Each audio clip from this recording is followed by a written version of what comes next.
Welcome to Narrative Live on a Monday night. It's cold and dreary, says Mike Brock in LA. It is definitely cold and dreary in Toronto. Hi, Mike. How are you? Hey, Zev, what's going on? Thanks for having me on your Substack Live. Thank you. Did you love Substack Lives or just in general Substack? It's Well, a great platform. yeah, I mean, I I'm having a lot of fun. Like with this sort of what appears to be, right, like a sort of a new emerging like independent commentariat in Yeah. Substack. And that's fun and exciting, like lots of new opinions. I'm really enjoying the kinds of conversations that are having, which honestly, like I think it's like the healthiest like online discourse that we've seen in years. Like this, Oh, the yeah, for discourse sure. within Substack compared to like what political Twitter was like 3 or 4 years ago. Like this is like actually Open warfare progress. back then. Yeah, Yeah, this is real this is progress. social progress right here. So We're witnessing salvation. I'll tell everyone just before we got on the air. I was saying how much I like your Substack, and I didn't know who you were, and you are in fact quite a celebrated person. But I just liked what you were saying on Substack. did So you say I'm a celebrated person? a What? celebrated person. I can tell you that it says here. What? Well, I mean, you worked for like Block, right? You're the CEO of TBD at Block. That was a Well, I big mean, deal. yeah, You worked okay. with Well, Cash App. You worked with Jack Dorsey. He's a big deal. You worked with all these profound Silicon Valley people who are been reshaping our world piece by piece. I mean, that's all a big thing. That's a sort of, that's a big deal. you're blowing up my ego. My ego is about to explode through the fucking screen, and into people's ears. Okay. Well, I mean, I've never heard someone say I'm celebrated before, but okay. Well, I just said that. So you had this like auspicious, celebrated career, if you will, and you walked away from it all. You were like, Wow. I'm just over it. And you can explain why you said you were over it. But you walked away from what most people would think was like the jackpot. Most people would think, The okay, I have jackpot. got to the nirvana. I have everything I Ooh. need. I've got the keys to the kingdom. I've got my crypto. I've got my oligarchy. I've got my fiefdom coming. I've got whatever I want. And then you walked away. Yeah, I mean, like, Why? well, I mean, like, there's like two separate decisions, right? Which was like related to like, leaving my job, my media job. And then there's sort of more, then there was like the second decision, which was like, am I actually going to work in this industry again, which I think is the more important kind of distinction here for us to talk about. And like, it became, I wasn't, I don't want to like act like guys, like, let's not like blow up my ego too much here. Like, as I've explained, I kind of was defaulting to the idea that I would continue to work into the tech sector last year as I sort of like moved on in my career. Um, but it became increasingly clear to me through the reaction that I was getting from some of the recruiters that I was talking to, some of the people that were interested in working with me, about the things that I was posting on social media and then ultimately on my new Substack, that people were really kind of uncomfortable with the idea of working with somebody who was saying the things publicly that I was saying at the time. And those people kind of stopped talking to me. So, Really? like, I'm not. It wasn't so much that I took some heroic stand, as it is more of a story about the the changing conditions of like what passes for acceptable public discourse on the part of like somebody who works in a senior position in Silicon Valley. And through that lens, being very publicly anti-Trump after the November election of last year did not seem like a very tenable thing for various executive teams and boards across Silicon Valley. And we can engage in social and cultural commentary on that, which I Is that do, is that by a the way. is that a thing that is that a thing that you can't actually be a liberal or be anti-Trump inside Silicon Valley? Yeah, Is that how bad it is? we'll see now. I mean, I assume that with like the whole Epstein scandal, maybe it's getting more comfortable for people in the tech sector to speak their mind. But like, fuck, I mean, like 12 months ago, like if you were like a senior employee in Silicon Valley and doing the things that I was doing, which is like pointing out that, among other things, this new vice president who was about to be sworn in on January 20th, 2025, JD Vance, had, among other things, given interviews to James Pogue and Vanity Fair in 2022, calling for the constitutional overthrow of the United States, claiming that we're in a late Republican period, talking about like whether or not like Republicans may have to engage in extra constitutional actions. And I'm sitting here saying, guys, like this is fucking crazy. This guy's gonna go live at the fucking Naval Observatory. Like, what are we talking about here? And like having that conversation publicly was like kind of something like you can't do that. In fact, Can't do that. People actually yeah, say, yeah, no, well, I mean, people, not no, I mean, not they stop implicitly though. Trump. Yeah. Implicitly though, right? Because people Yeah. like were like, Mike, we can't be associated with you. Like, I mean, Wow. people didn't say that explicitly, Yeah. but they stopped responding to my text messages, Which right? is like Like while I death in was doing it. Silicon Valley. Yeah, yeah. And so, I mean, and then not only Zev did they stop talking to me, they then started going and prostrating themselves before power, and making, going on sort of missions to the Oval Office to display golden ornaments to them on Yes, you before must the give him video golden cameras. ornaments. Yeah, so they did not only was this like not an acceptable position to publicly hold Yeah. in Silicon Valley after the president won the election. But like what was also an acceptable position was to prostrate yourself before Donald Trump and like engage in things which I don't know, some people might think look like bribes, but like, I They mean, do look that's like just crap. that's just me. That's just me. I'll agree with you there. I'll agree with you there. But so Yeah. this is the thing is what you were saying on your very excellent Substack called The Circus. Everyone should go see notes from The Circus, I should say. Everyone should go check it out. Everyone should subscribe. It's well worth everyone's time. Um, you weren't saying anything that radical. You're sort of pretty, I traditionally mean, yeah, liberal, centrist I, even. I know that you think that, Zeb, but like, I mean, these people think I'm fucking unhinged. They think I'm hysterical. Guys, like everyone What, like listening to this right following now. the Constitution? No, yeah, like guys, like listen to me like right now. Yeah. Like you're listening to me right now, and I know everyone listening to this right now thinks this is like they're like, man, this like Mike Brock guy is like a breath of fresh air. Like I know what you're thinking, but like that. But listen, these people think I'm unhinged, Yeah. and that this is hysteria, and that I suffer from Trump derangement syndrome, like that. Like, I mean, I'm serious. Like that's how they view it. I Is mean, that really like, what it's like inside? I mean, Silicon Valley is I this mean, mysterious thing for I everybody. mean, Nobody really I knows mean, what I it's mean, I like. don't, I don't know. Like, I mean, what they think right now, right? I mean, obviously things have evolved, and we have this Epstein scandal, and there's like this Republican Civil War, and Marjorie Taylor Greene is like a sort of a born again moderate, and like, what the Yeah. hell is going on? Up is down and down is up and everything. But like, I mean, I don't talk to these people anymore, but like, I mean, like that at least was how they viewed me, like up until at least maybe very recently. Maybe now they're recognizing, holy shit, this whole Trump Epstein thing's going to blow up and everything's going to be fucked and It we're going sounds to like end a up looking cult. like idiots. It sounds like I a mean, cult. well, I mean, there's a cult, right? Like MAGA is a cult, Zev. But Yeah, but inside Silicon Valley, is that run I by mean, I don't cults, think the there's a big tech cult in sector? No, it's not a cult in Silicon Valley. It's a it's an exercise in self rationalization and survival. Like, I mean, if you like put yourself in their shoes, they notice that they've got like the Democratic Party is like not exactly like very pro Silicon Valley these days for now increasingly good reasons, if She you was ask smart. me. It was smart. Yeah.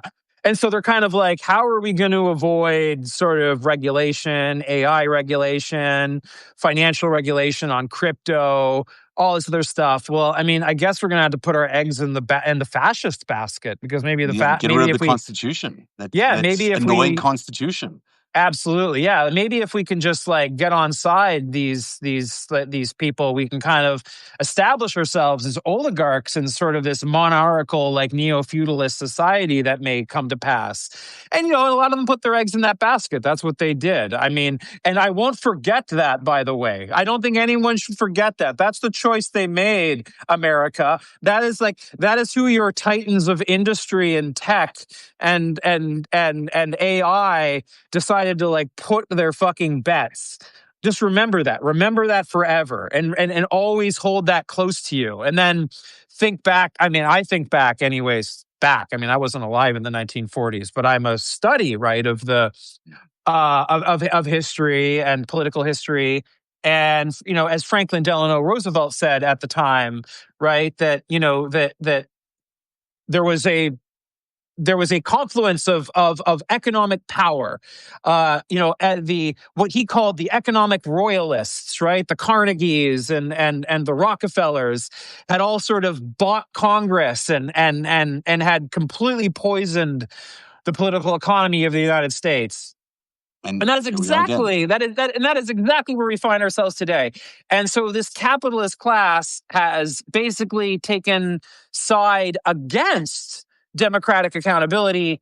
And I think history is going to judge them very harshly. I already do judge them harshly, and I write about that all the time. So You do write about that, and I they do. should be So judged harshly. I think that there's nothing more jarring than that image on Inauguration Day with all these guys, the seven big oligarchs, sort of lined up in a row there with their trophy wives and their way too much money, frankly, just way too much money and no brains. I mean, it seems to me remarkable that these guys are the smartest people in the world who've gotten these huge industry going out of nothing, who built these unicorn companies, and yet they couldn't figure this out, that what they were doing is catastrophic for America.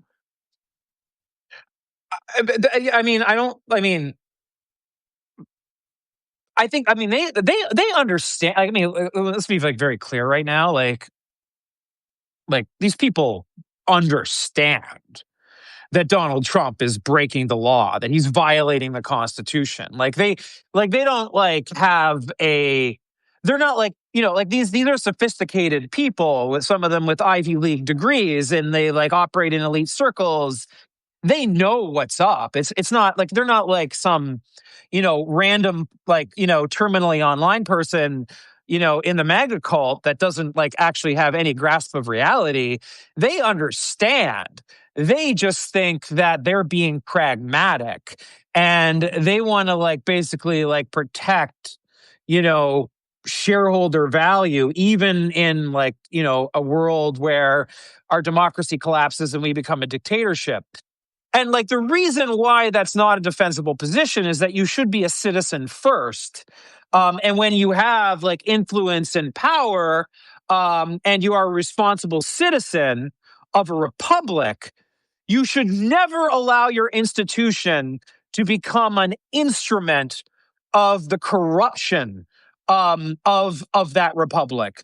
You are aligning your corporate interests with the interests of a seditionist force in the society when you basically get on your knees and prostrate yourself towards that. That is what you are doing. That's how history will see you. And it was Benito Mussolini himself that said that fascism should better be called corporatism because it represents the alignment of the state and corporate interests. So I mean, that's my But you take. say they're smart people, they're elite people. They know that he's breaking the law. Then they also know that they're busy disrupting the course of American history. That they're in fact working against the American Constitution, and they're trying to build something that's uniquely theirs. And maybe that's consistent with the way they built Silicon Valley with that move fast, break everything, whatever the rules were at the beginning of Facebook or whatever. Maybe they think it's the same kind of principle is valid here, that it's not working. We need to break it all down. And Zev. I mean, like we can talk. I can talk your ear off for like all of their theories of self justification. I mean, these people are. They got their own fucking philosophers. They got fucking Curtis Yarvin. We should talk about Curtis we Yarvin. should Maybe talk about we should Curtis talk. Yeah, we could Yarvin. talk about them. Yeah. if you go a little bit deeper into sort of the crypto and the Bitcoin world, you literally have like fucking Bitcoin philosophers and intellectuals like in that world that sort of like create these worldviews where they sort of justify to themselves, there's this, sense like there's a lot of people in crypto and Bitcoin, for example, that basically hold a worldview that says, you know, the US dollar, it's like a fiat currency. It's all a scam. It's going to collapse anyways. This, like, the US government is just going to collapse. So, like, what we should really be doing is using Bitcoin and crypto to create alternative private governments that Mhm. will sort of survive. And there's this It whole sounds sort of like crazy, man. It yeah, sounds like I mean this is so, real. I mean this is real. yeah, This is like what like the fucking like CEO of like Coinbase, like Brian Armstrong, like believes. Like seriously, yeah. and they Which got you got these like like quote unquote like intellectuals like Balaji Srinivasan. He wrote a book called like The Network State. Like they fucking believe this shit, Zev. they Like do, I know. they think this fucking government's going to collapse and then they're going to rebuild on the ashes, and they're going to have these things called network states, and we're all going to be like spending our money in Bitcoin. Like this is what they And believe. what they're doing is they're justifying collapsing the government and collapsing the US dollar in Yeah, order yeah, to achieve that goal. So it's not and that's how a lot of them justified their support for Trump, because yeah. they actually see. So this is what we call accelerationism in Mhm. political philosophy. They recognize Trump for who he is. They know he's corrupt. They know he's stealing. They know he's a criminal. They know all of this stuff, but they're like, but he will help us collapse the government and get us to that future that is going to come one way or the other. So we might as well get it all over now. That's Wow. what these people believe. That's what a lot of these CEOs of these crypto companies believe. Like, guys, like I'm not fucking joking. I have I have sat at dinner tables with them and heard them explain to me this theory of the world. Like, I want to anyways, underline this because you actually are a crypto guy. I mean, in your history, yeah, you're part of the crypto evolution. yeah, it was like kind of like a big deal in like the Yeah. Bitcoin world, like I a mean, a few really years big ago. deal Yeah. in the crypto world. Can you tell us what you did, just so everybody knows exactly what your big deal part of the Well, I mean, celebrated entrepreneur? well, if we can, like, I just want to like, I want to like not as just a general rule, because uh, you know, I don't want to like talk about like anything to do with like like Okay, my former like employer or fair anything. enough. Fair Not enough. because of anything. It's just because like I just want to. Start fresh. I know I'm not. No, I mean I left on good terms, like and everything. I Mhm. want everyone to be clear, very publicly, right? That I just Yeah. don't. I just don't. I just kind of want to like respect like some boundaries here. But I'm happy. But I Well, mean, then like, just yeah, talk in I general was, about yeah, crypto. like I mean, what I was involved in like the uh the Bitcoin space sort of like broadly, and sort of had a kind of a view on it, not a crazy view on it. Like I never thought that it was a technology that was going to take over the world like these people. And you can go and people can research what my views have been, and they've been pretty consistent over time. But yeah, like in that sort of space, yeah, I came up against this view all the time. This like sort of view that like the US government's going to collapse, the US dollar is going to collapse, all fiat currencies are going to collapse, and we're going to sort of like revert to sort of this Hobbesian like war of all against all, and it's going to be sort of this neo-feudalist thing as described in this book, The Sovereign Individual. I mean, this is a prevalent view can you in just that world. explain why? Can you explain what cryptocurrency is? Yeah. Well, I mean, it's a thing. It's a. I mean, it's a way of essentially creating digital cash using cryptography, using these like non-reversible, like some people will say it's not technically cryptography, but like using these like non-reversible functions called hashing functions. And then there's like this sort of like mathematical way that you can prove that you are like the holder of this currency. And this allows us to sort of like have trust that it like can't be hacked or stolen by any third party. So it really allows us to like create these non replicable or non like uh counterfeitable like digital Things of claims value. on Yeah. value, things of value. and that's like this in this sort of like core. This is sort of the core sort of technological like innovation, which has allowed the creation of Bitcoin and all these cryptocurrencies. I mean, it's like, like I can look whatever your view is on like whether or not like it's a good thing for the world or not, and Yeah. that can be debated. It's like a cool technology, like on its own. It's like it's cool, Yeah, right? Like it's because it's something magical that can internet be money. replicated, right? Is that what you're saying? It's something that, I can replicate this thing. It's just thing of value belongs exclusively to Yeah, this one person. That's pretty cool. yeah. But why are so many people using it for things that are not necessarily good things? I mean, it seems to be like it's filled Why with a lot of criminal activity. why is there so much money laundering in crypto? Or like, I mean, Yeah, that's basically. it's like, what? It's like I am shocked that there's gambling going on in this casino.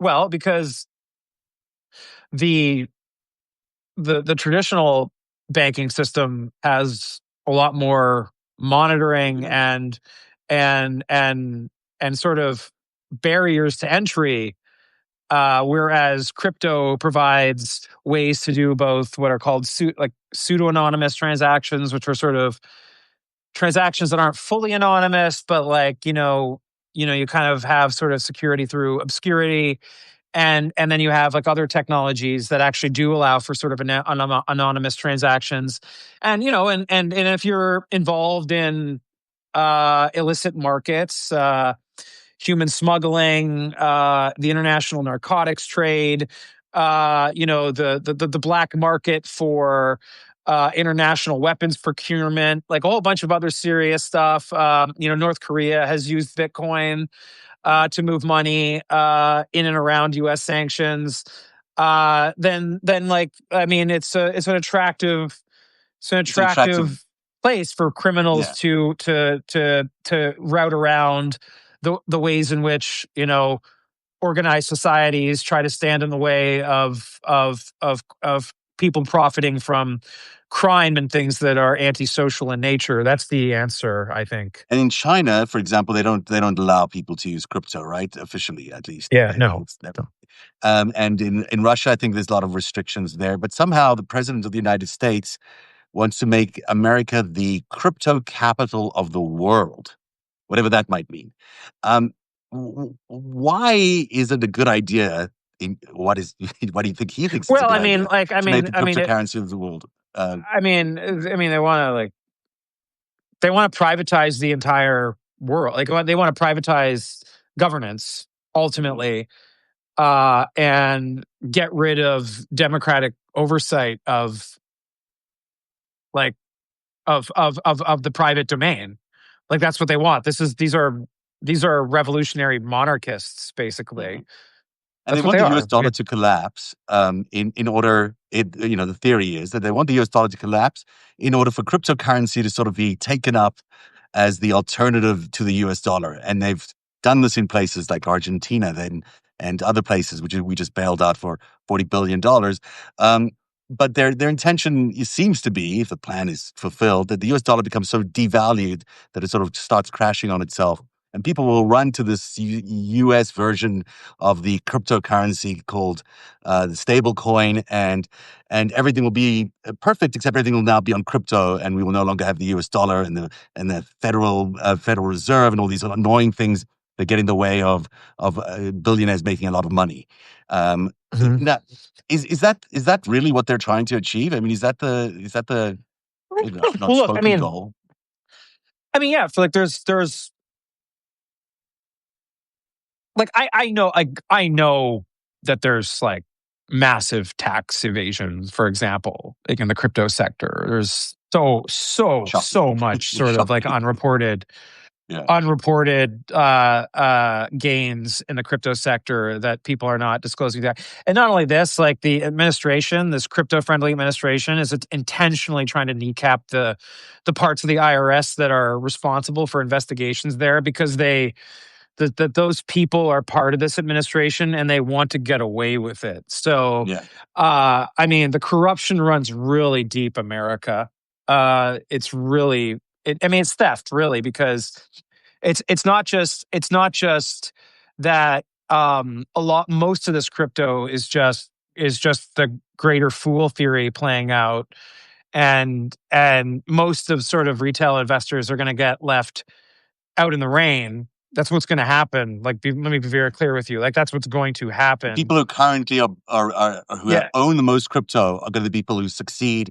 The people who are buying crypto for right Right. now Yeah. are going to Yeah. get nothing, and they're going to lose a Yeah. lot of money. In fact, most Americans who own like a little bit of crypto are probably going to Yeah, fail. And and what's worse is they're like hiding those gains, and so at least like in the silver lining might have been that we would have gotten a few hundreds of billions of dollars of tax revenue on those capital gains, at least on that trade. So we could kind of like maybe at least like, you know, return some value from this like social negative, like back to something that looks like the common good. But like, we're not even going to do that because these motherfuckers are engaged in tax fraud too. So, wow. I mean, it's just essentially highway robbery. These motherfuckers are sort of robber baron 2.0, like And on they've steroids. dangled, $10 billion worth of crypto in front of the president and his family, and that's Okay. their current value, which they were worth nothing before.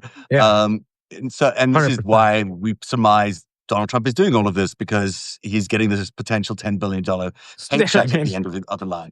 It sounds yeah, I mean, ludicrous, I mean, really. this is, like that is what is happening. Guys, listen to me. This is what is happening. Like, I am a serious person. Like, I'm not trying to get attention right now. I am like, I mean, you can play this video back in 2 or 3 years, and you can just fucking you'll see one way or the other. You'll Mhm. see that what I'm It's saying what's is true. holding up right now. It's all that I mean, story is what it's like, appears to be I happening. mean, I mean, It's it's kind of, it's dystopian and it's crazy, but it also seems to be like just a bunch of crazy nerds who, I don't know how they got this way, but they got this way. And now they're trying to fool the entire country through this deception of this, like, this data simulation. I think you've called it a simulation in some of your yeah, I writing mean, at yeah, Notes in the Circus. yeah. I mean, I call it a simulation. So, I mean, it's like, look, I mean, it's a sort of a metaphorical concept to sort of, I mean, another way of like thinking about it is like manufactured consent, right? Which I think Mhm. was the concept that Noam Chomsky advanced, right, in the past. But the general idea being that, like, and obviously, like, I'm kind of a bit of I'm a public philosopher kind of myself, and I talk about these things.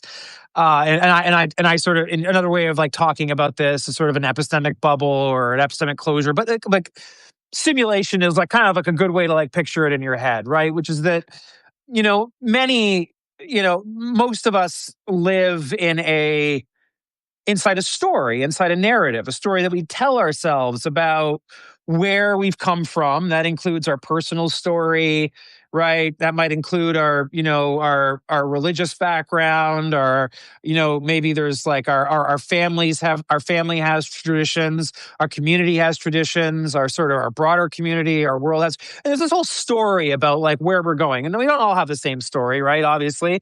And some of us have different, we want to tell different stories about the future. And that's where our political disagreements come into, right? Come into play. And so like, like my argument is that, most Americans have been living in what I would say is a simulation, which is that their story of the world that they think they currently now live in, the now, the real, the present moment of their life, like what is like actually the state of their world, like it's built up from from scrolling on their phones, scrolling Yeah. TikTok, scrolling Instagram stories, YouTube shorts. Like we see this now, like only like a tiny, like a minority percentage of Americans actually like read long form news anymore, or like kind of watch. It's like most people are just like they're just getting their picture of the world uh through a simulation. Quick Yeah, adrenaline and hits that they're getting yeah, off their yeah. Facebook feeds or YouTube or TikTok, whatever it is.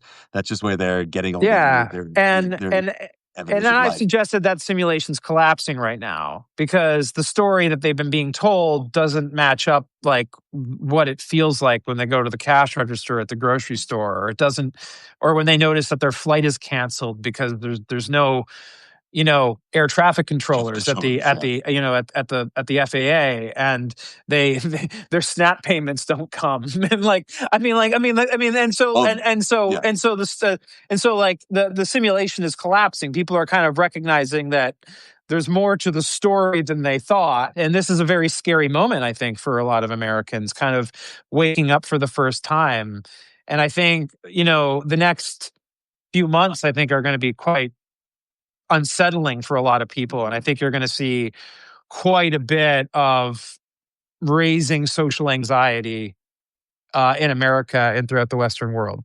Yeah, that's good. I agree with you. I think the next few months are gonna be very, very instrumental in how we get out of this. It does feel to me like people are waking up. It seems like that results last Tuesday or Tuesday before that, and for the elections were pretty profound. I mean, if that carries through, if that sentiment carries through, and one gets the feeling with Epstein and all these other things that are coming down the pike, that it will continue to grow. People are going to have to come, to reckon with the reality that they've supported a nightmare, that is going to be very hard to get rid of. Yeah, guys, listen, internet, listen, Substack. Like, like, this is going to get rough. Like, guys, I'm not like trying to like panic you, right? And one of the things one of the things I try to do, like at my Substack, because I try to engage in some, I'm not religious, but I try to give some pastoral care, Yeah, even if it's of a secular character, which is to of say, like, course. look, like things have been worse in the past, guys, and people have survived worse. But that said, I also don't want to undersell the pain that is coming, because it is real and it will be felt. And one thing that's like really important for you and to understand is this, right? Is that you need to remind yourself in this moment, like as we move closer and closer towards the situation. I talk about walking the wire. I talk about, like, the ground approaching, and sort of my more mythopoetic writing, which is really just sort of I'm analogizing this in your mind, this sort of reality that we're sort of moving towards, this moment where you're going to feel yourself falling. Hmm. The world is going to feel really unsettled. Like, you're going to be, you're going to be like walking to the bus or the subway or getting in your car in the morning, and there's going to be something just that doesn't feel right about the ground underneath your feet. Something that just is not as firm as it once was. And you're going to feel that. Hmm. And like emotionally. And I want you to know, like, that's coming. And maybe you already feel that. I feel that way. Um, but also just understand that, like, the way out of this moment, right, is to remind yourself about, like, what's important. That you're here right now, right? That you're breathing. We're having this wonderful conversation right now, that, like, awakening is possible, that your fellow citizens are going to be, who've been tuning out, are going to increasingly tune in, and they're going to be really, really scared. Hmm. And what you need to do right now, if you're one of the people who already sees, is like you need to like move through this sort of like moment of anxiety, and like you need to get to that moment of joyous rebellion, right? That sort of that, get to that last sentence at the end Hmm. of Albert Camus, the myth of Yeah, Sisyphus, that one must imagine Sisyphus happy. You need to get to that place to realize that, like, this is like a deeply meaningful time yeah. to be alive. It's scary, but it's also meaningful, because your choices now matter more than they ever have before. Your vote So what? matters more than it ever has before. Your investment decisions matter more than it ever has before. Your friendships and your family and the time that you have with them matters more than it ever has before at this moment in your life. And so you need to, like, actually take that and turn that from fear into the reality that this is a meaningful moment for you to be alive. And you need to make the best of it. And you need to act in a way that is both courageous, that is grounded in love for yourself and your family and your community, and your fellow humanity, and recognize that in that moment, in finding your place there, that you will not only find yourself feeling better and grateful for what you have, as scary as all this is, but it will also be the energy that will allow you to carry forward and be an example for all of those people who are waking up and are going to be very, very scared when they figure out how bad the situation actually is. It really That's is a my that's beautiful my way of that's saying my it. advice to all of you right It's really now. good advice. It reminds me of when my mother passed away a year or so ago. I'd never experienced anything like that before, and I just thought to myself, well, you're about to go through this deep, dark, you know, empty space, and you're going to have to find your way out of that, and it's going to be traumatizing. And I was very conscious of the fact that it would be like diving into the abyss and not being able to see the other side. And I think in many ways we are there in our society. We're looking over something that is not going to survive. I mean, I don't think this Trump regime is long for the world. We hopefully have brought enough awareness to the problem to stop his continued efforts. But we're not there yet, but we might be getting there. But on the other side of that is a lot of trauma, is a lot of we don't know what the fuck is going on and what has happened to us in the last few years, because really America has been under attack both domestically, internally by forces that are used to be on the extremes but are now suddenly had gotten a hold of us, but also externally from foreign powers that have been pumping in propaganda and unreal things into our world that made us believe that that's what was going on when they wasn't in fact what was going on. We don't actually all hate each other. There is actually a lot more in common between most Americans than there is that divides us. I mean, all those kinds of things sound, you know, irrelevant now, but that's the truth of it is there's a much stronger unified middle than there is on the extremes. Once you take away the propaganda and you take away all the flow of polarization that's been sort of pumped into American minds. But we have to find that middle. There is a way out, as you point out, but we have to bring everyone along with us. So talk to me a I little bit mean, about that. How do we do that? how do we find a way out of this? Yeah. How do we bring everyone Oh, with us? well, I think, look, I'm gonna get I'm gonna get sentimental and mythopoetic on this Okay. question, because Go I for think it. I think it's the proper place to be, right? Like in this situation, right? Like think about this. Guys, let's think about this. We're breathing. Here I am. You know, you guys know Alan Sometimes. Watts. I'm gonna be a little bit Alan Wattsian right Okay. now, right? We're Yeah. breathing. You're here. You're I'm gonna center you. Let's come to this place together Okay. where we are. Feel the breath in your lungs. Recognize that you're on Yeah. a Yeah. planet, the third planet from the sun, a sun which has been burning what for like 3 or 4 billion years, Long three or time. four Long billion years, time. fusing hydrogen and into helium and heavier metals.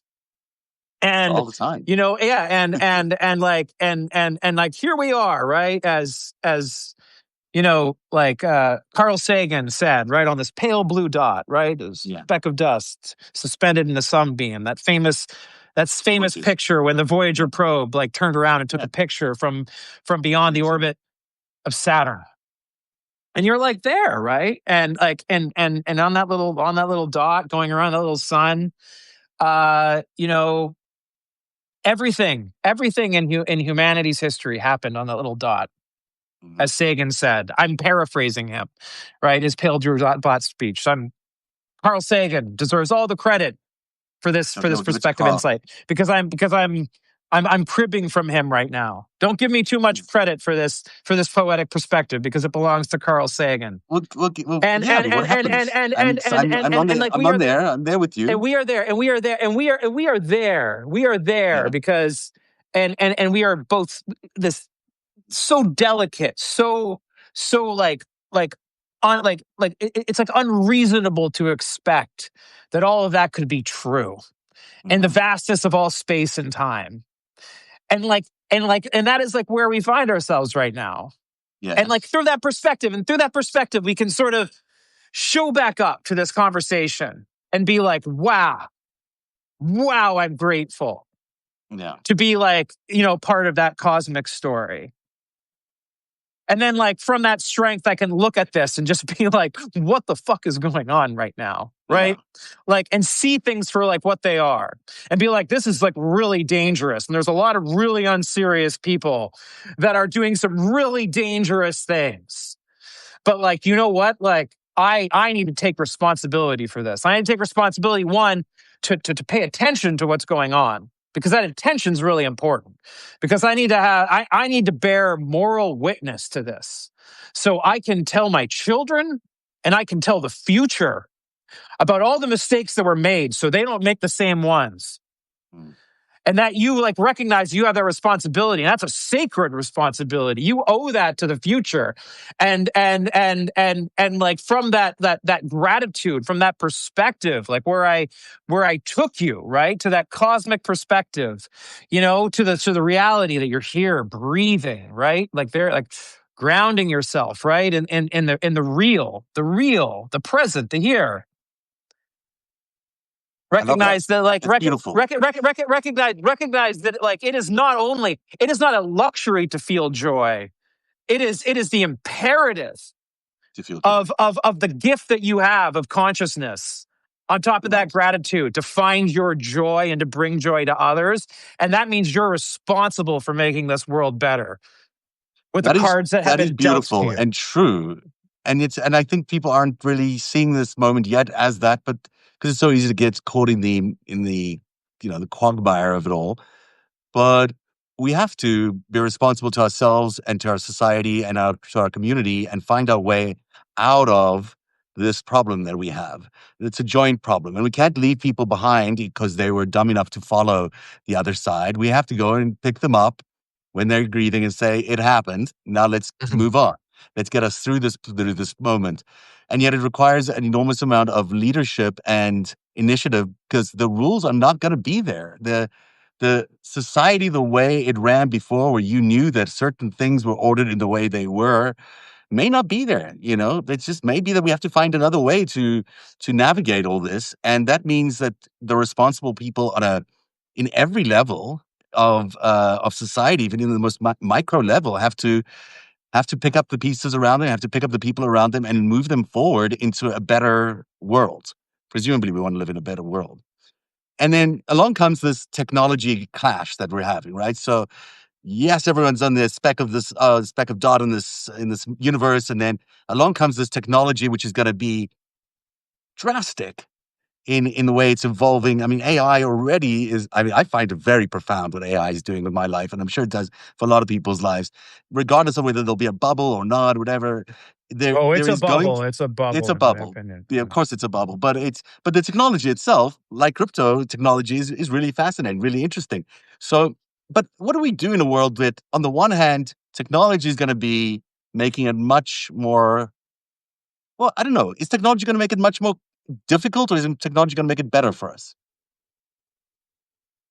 I mean, I this is like a big part of my thinking. I mean, when I first started Notes from the Circus, available where fine Substacks are sold, Yes. is uh, one of the things I really wanted to write about was sort of my perception about the risks that AI presents. There's two big problems, right, in AI, like, from a philosophical angle, right? Mm. Sort of there's two really important questions that we have to ask of this technology, right? Which is a question that really kind of applies to like any technology, but like, to this like particular application of technology, these things are are really important, right? Like, one is like, how do you make this technology safe?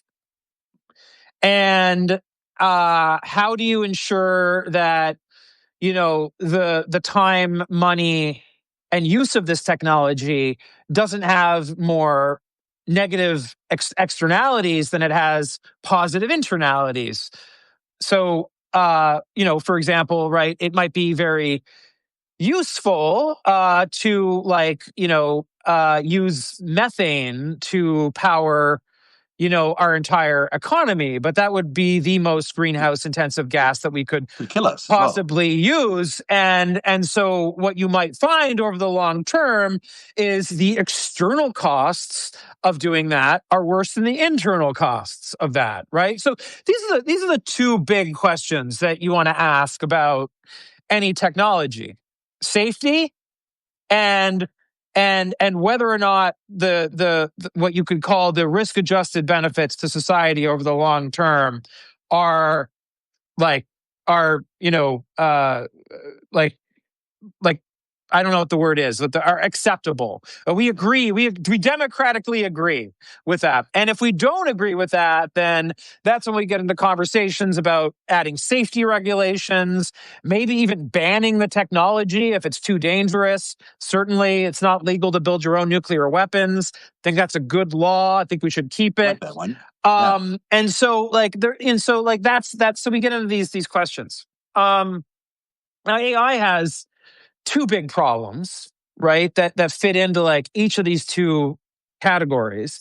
Gonna The kill the first is economy. the first is the safety issue, Mm, right? Like how do we make sure that it doesn't outsmart us and kill us? mm. Which is there's a book out now, right? It's really popular, New York Times bestseller. If you build it, everyone die. If someone builds it, everyone dies. You should read that book. Yeah, I'll check it out. Which really kind of like goes into that question. Um, and then there's just sort of like the second question around like is like what are the social what's Yeah. the so what are the social impacts? And this has to do with sort of thinking about internality, positive internality, versus like negative What if externality. it takes away all our jobs and we have no Yeah, way like to what if and sustain we all ourselves? It yeah, basically enslaves us. and we like end up living in some dystopian future where we're all fucking the slaves of AI, like or Yeah. whatever. And I think the answers that you know frontier players in the artificial intelligence space have to these two questions are not really comforting, like Mm. relative to any sort of like plausible accounting of the potential dangers that like one could reasonably have about like what this technology could do. And in the case of like what we're seeing with chatbot induced psychosis, which is like a real thing that like that therapists and and the mental health community is now starting to see, is like like this is danger, like this is Yeah. dangerous, like what do we do about this, like are we moving too fast? So I think you ask is technology going to make it more challenging?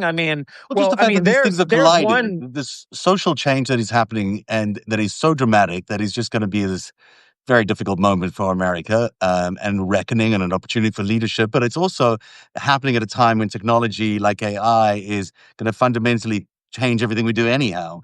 It seems like to me that that's either a amazing coincidence and an opportunity that is just fantastic and we could just grab onto it and achieve it, or we're fooling ourselves and this machine is going to basically destroy us.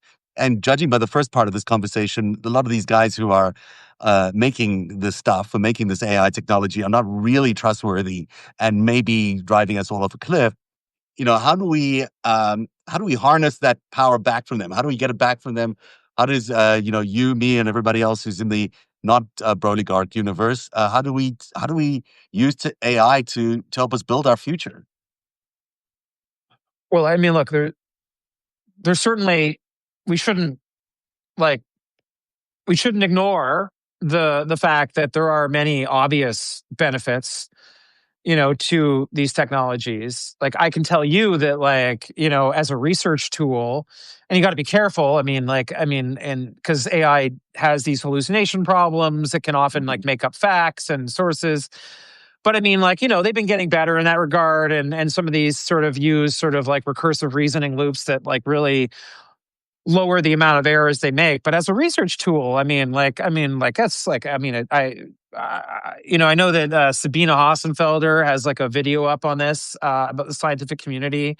now starting to like, show a lot of positive impacts on scientific research and writing scientific papers.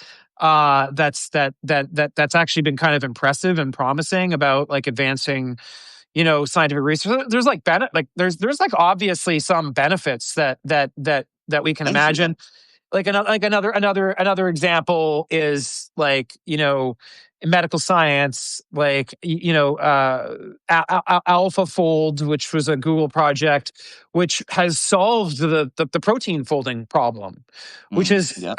very a massive breakthrough. I Huge. think people Yeah. don't recognize how important this could be for like cancer treatment. There's already been the first, like, there's a melanoma cancer vaccine now for like, that's insane. Like, that's a massive breakthrough. That's going to save millions of lives, right? And like some of these breakthroughs are happening because of AI. And we're seeing an acceleration in those technologies, and that's very exciting. But I mean, you also have to kind of worry about the dual use problem. Like, this can also be used to create bioweapons, synthetic viruses, which is like, but I mean, so there's both like benefits and risks. And this is like a very like scary technology, particularly in the risk regard. But the opportunities are huge too. Um, Would you? I and mean, and I actually think it's a good. And I've started to do this, and I'm surprised that I actually can do this. And while I encourage everyone to do it, is with some of these AIs, I use Claude. You can really learn how to code. In fact, you don't have to learn how to code; it'll code for you, and you can do Yeah. all sorts of amazing things that you wouldn't have believed possible before. And I think that that technology is unbelievable. This MCP technology, where you're, I think it's called MCP, where you're building workflows and doing complex things with AI that you wouldn't ordinarily be able to do. I think there is something really inspiring and isn't it's a technology that's very usable by people, Mhm. anybody.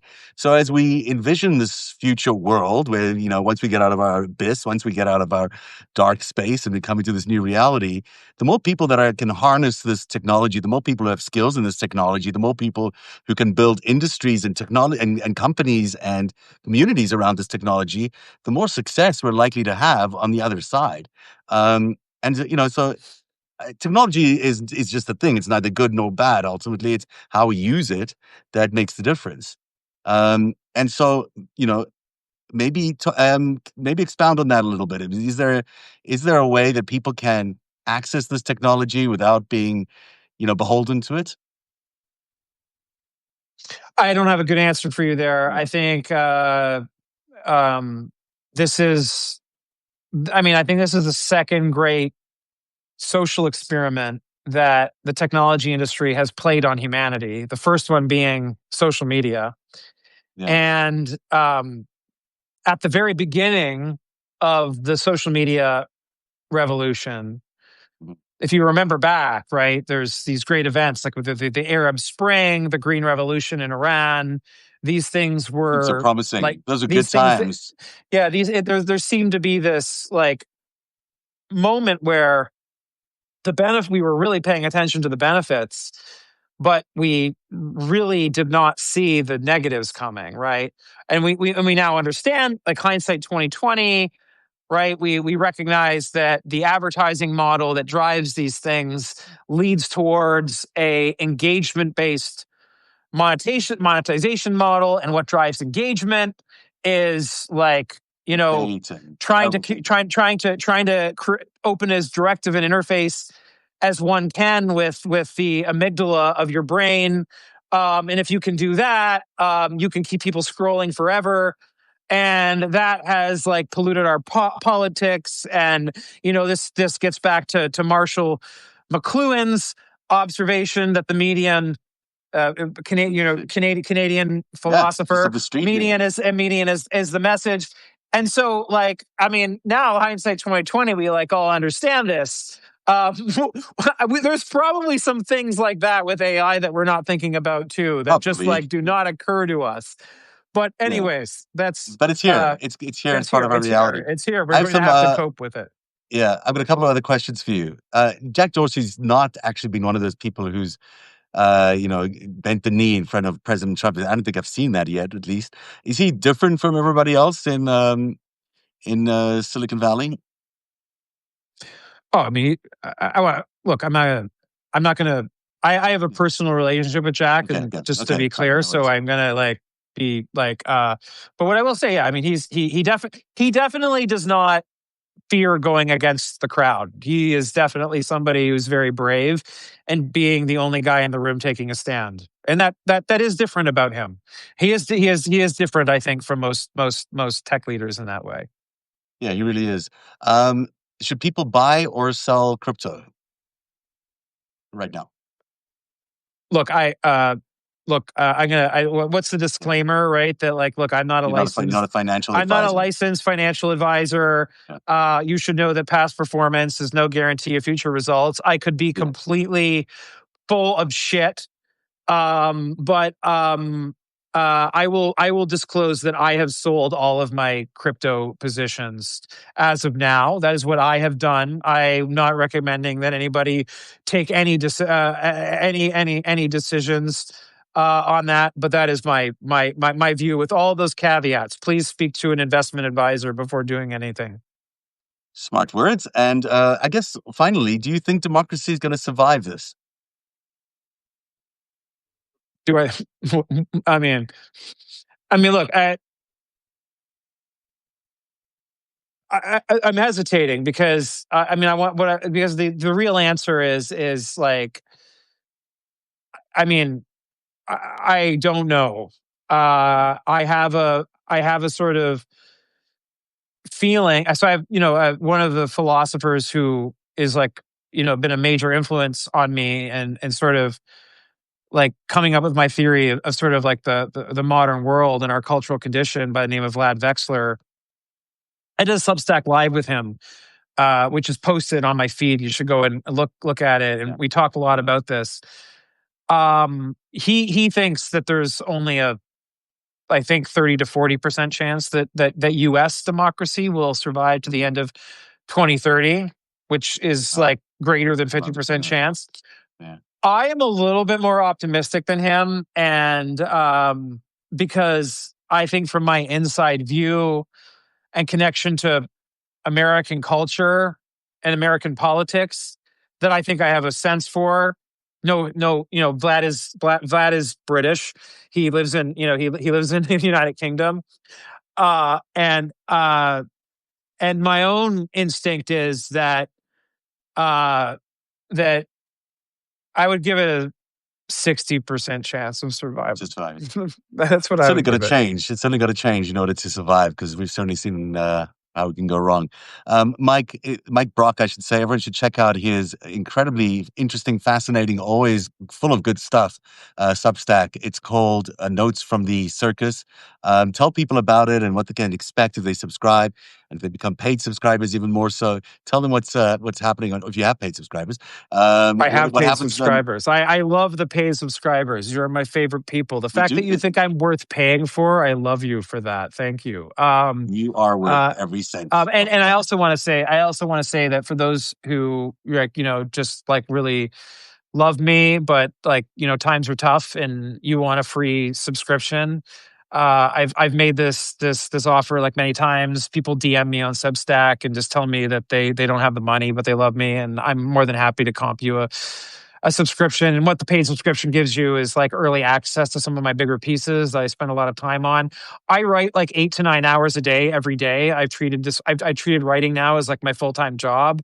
I kind of feel like I'm writing like a real time sort of like weird mix of political philosophy, cultural commentary, political polemic, whatever I'm really in the mood for. I don't really have any rules. I'm my own sort of editor in chief and writer.